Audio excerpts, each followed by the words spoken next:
अच्छा भाई, जो ये इंसिडेंट हुआ है कल रात को, ऑब्वियसली सभी को पता है। इस पे मज़ीद ठंडोरा नहीं पीटेंगे। तो राइफ़ल्स और गन्स ठंडी हो चुकी हैं, आराम कर रही हैं। हो सकता है रात में दोबारा इस्तेमाल करनी पड़े। बट पॉइंट इज़ कि अब नैरेटिव और प्रोपेगेंडा की वॉर स्टार्ट हो चुकी है सोशल मीडिया के ऊपर। कई तरह की कहानियाँ आ रही हैं। पाकिस्तान क्लेम कर रहा है कि उसने 3 राफेल जेट गिराए हैं। इंडिया 3 क्रैश तो एक्सेप्ट कर रहा है, बट राफेल को लेके खामोश है। बट मैं हूँ स्टॉक मार्केट का बंदा, और स्टॉक मार्केट से दुनिया भर में क्या सेंटीमेंट चल रहा है वो जज करने की कोशिश करेंगे, और उस सेंटीमेंट से हमें अंदाज़ा हो जाएगा कि वो पाकिस्तान के नैरेटिव को सपोर्ट कर रहे हैं या इंडिया के नैरेटिव को सपोर्ट कर रहे हैं। ठीक है, सबसे पहले हम चलते हैं इस चार्ट के ऊपर। आ जाए, ये है डसॉल्ट एविएशन का स्टॉक, जो कि यूरोनेक्स्ट, जो कि यूरोप की स्टॉक मार्केट है, उसके ऊपर लिस्टेड है। और आज ये कल क्लोज़ हुआ था 6 मई को, ठीक है, पाकिस्तानी टाइम 8 बजे। और आज इसने अपना एक हाई ओपनिंग दी है 7 मई को, पाकिस्तानी टाइम सुबह 12 बजे। और खुलते साथ ही इसका स्टॉक गिरना शुरू हुआ है बुरी तरह। ठीक है, अभी भी यहाँ पे स्ट्रगल कर रहा है। थोड़ी सी सपोर्ट ली है इसने शॉर्ट टर्म ईएमए से। अब दूसरी तरफ आते हैं हम, एक और चार्ट मेरे पास ओपन है। ये है जनाब चेंगडू, जो चाइना का एविएशन कंपनी है, जिसने J10C और J17 तैयारे बनाए हैं। ये उस कंपनी का स्टॉक है। और ये आप देख सकते हैं कि इसके स्टॉक कैसा रॉकेट की तरह ऊपर गया है। आज इसकी चाइना की स्टॉक मार्केट ओपन हुई है सुबह 6:30 बजे। 2 घंटे बाद, 1 घंटे बाद 7:30 बजे रॉकेट की तरह J10C बनाने वाली कंपनी चेंगडू एविएशन का स्टॉक रॉकेट की तरह ऊपर गया है।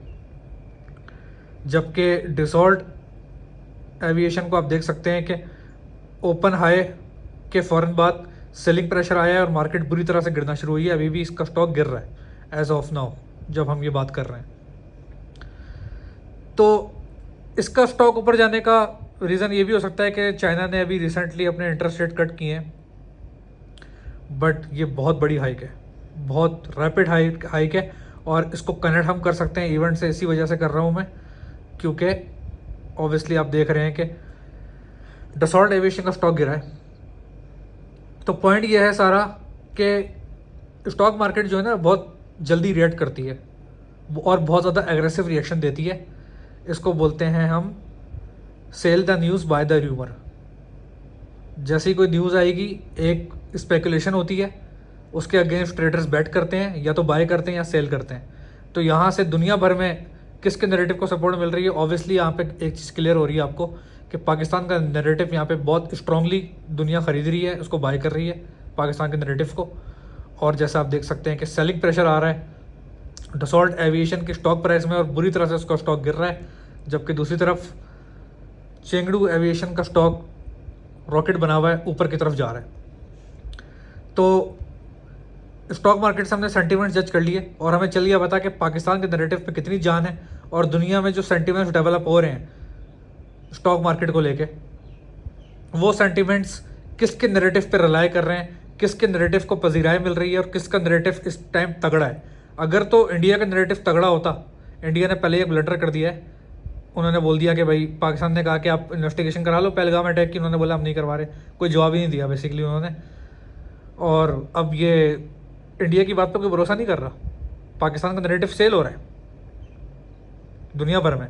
पाकिस्तान के नैरेटिव पे दुनिया रिलाई कर रही है, स्टॉक मार्केट में डिसीजन ले रही है, सेल कर रही है डिसॉल्ट एविएशन के स्टॉक को।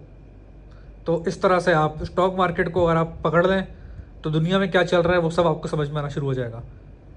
आखिर में एक बार दोबारा कंक्लूड कर दूं कि स्टॉक मार्केट्स सेंटीमेंट्स के ऊपर चलती हैं, स्पेकुलेशन की बेसिस पे चलती हैं।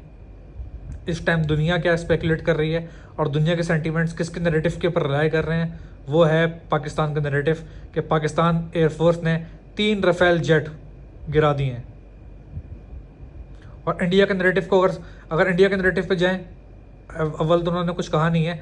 वो ऑब्वियसली अभी एक राफेल कोई छोटी मोटी चीज़ नहीं है, मजाक जहाज़ नहीं है, 4.5 जनरेशन एयरक्राफ्ट है।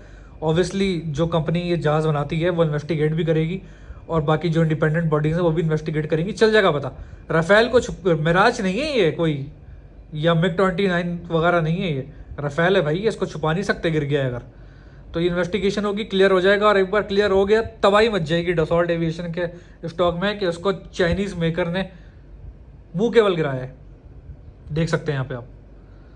तो बेसिकली दुनिया भर में इस टाइम मंडी लगी हुई है हथियारों की, और पूरी दुनिया की नज़रें, फाइनेंशियल टाइम्स इस न्यूज़ को कवर कर रहा है, दुनिया को वो अखबार, वो पेपर जिसको दुनिया का सबसे पढ़ा लिखा बंदा पढ़ता है, और जिसकी बेसिस पे थिंक टैंक्स दुनिया भर में डिसीजन लेते हैं, जो मनी पॉलिटिक्स चलती है पूरी दुनिया में, ठीक है, वो आर्टिकल्स कर रहा है कवर इस पूरी वॉर को। तो दुनिया भर में मंडी लगी हुई है इस वक्त हथियारों की, Chinese technology versus European technology, क्योंकि प्रोक्यूरमेंट का टाइम है, टैरिफ की वजह से मार्केट वैसे डाउन है, सामान सस्ते में मिलेगा, खरीदने के ऊपर लोग फोकस कर रहे हैं। तो उस टाइम लोगों की आंखें, ये सिर्फ इंडिया पाकिस्तान नहीं है, ये China versus Europe, China versus West चल रहा है।